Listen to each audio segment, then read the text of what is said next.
Bonjour, aujourd'hui on se penche sur un guide qui propose de transformer le service public. L'idée, lui faire adopter une culture projet pour qu'il devienne plus agile, plus réactif. Allez, on regarde ensemble comment on passe de la belle idée à la réalité du terrain. Et voilà, on commence direct avec la question qui fâche. Une administration, qu'on imagine souvent comme un immense paquebot un peu lent à manœuvrer, est-ce qu'elle peut vraiment devenir aussi agile qu'un petit hors-bord? C'est tout l'enjeu et c'est le défi que cette nouvelle approche veut relever. En fait, le vrai problème, il est là. D'un côté, on a des attentes citoyennes qui sont complètement façonnées par l'immédiateté du numérique. On veut tout, tout de suite. Et de l'autre, on a des organisations, des hiérarchies qui n'ont tout simplement pas été pensées pour cette vitesse-là. C'est ce décalage qui crée une tension et que le mode projet est censé résoudre.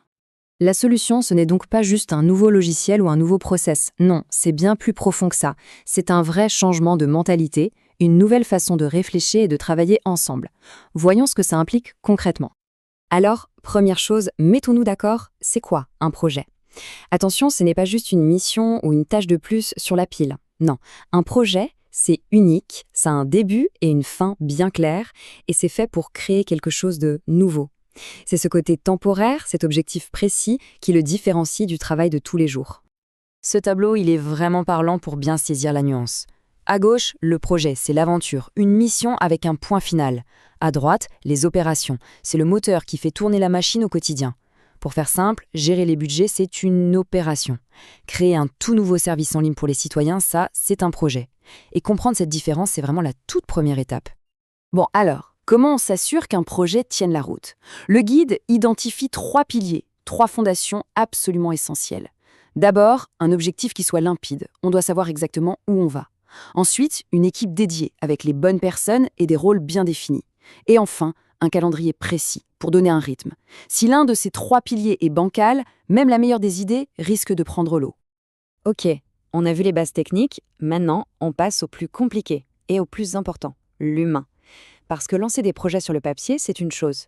Mais installer une véritable culture projet, ça, c'est une autre paire de manches. Ça touche au management, au RH, aux habitudes de travail les plus ancrées. Pour qu'un projet fonctionne, il faut que les rôles soient clairs comme de l'eau de roche. Il y a 2 figures clés qui émergent. D'abord, le commanditaire, qu'on pourrait appeler le sponsor. C'est lui qui porte la vision, qui défend le projet en haut lieu et qui débloque les situations. Et puis, il y a le chef de projet. Lui, c'est le chef d'orchestre du quotidien. Il s'assure que tout le monde joue la même partition, au bon rythme. Les deux sont absolument indispensables. Cette phrase, elle est géniale, elle résume tout.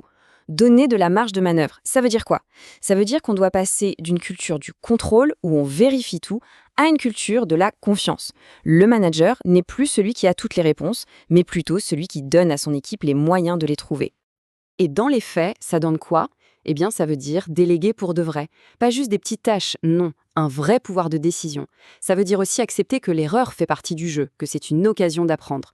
Le manager, il se transforme en coach, en facilitateur. Son job, c'est de mettre son équipe dans les meilleures conditions pour réussir.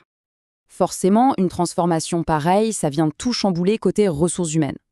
On ne réfléchit plus en termes de grade, de statut ou de corps. On pense en termes de compétences. La question n'est plus quel est votre poste dans l'organigramme, mais plutôt qu'est-ce que vous savez faire et comment vous pouvez aider ce projet à avancer. C'est un changement de paradigme complet. Tout ça, ça peut paraître un peu abstrait, un peu théorique. Mais est-ce que ça marche dans la vraie vie? Le guide s'appuie justement sur des cas concrets. Prenons l'un des plus parlants, la transformation de la Direction générale des entreprises, la fameuse DGE. Ce qu'ils ont fait à la DGE, c'est assez audacieux.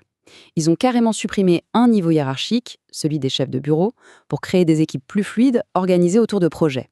Ils ont aussi bien séparé le travail de fond, récurrent, des missions projets qui sont temporaires. Et point crucial, ils ont changé le système d'évaluation pour que le travail en bas de projet soit enfin reconnu. C'est la preuve que oui, c'est possible, même dans une grande administration.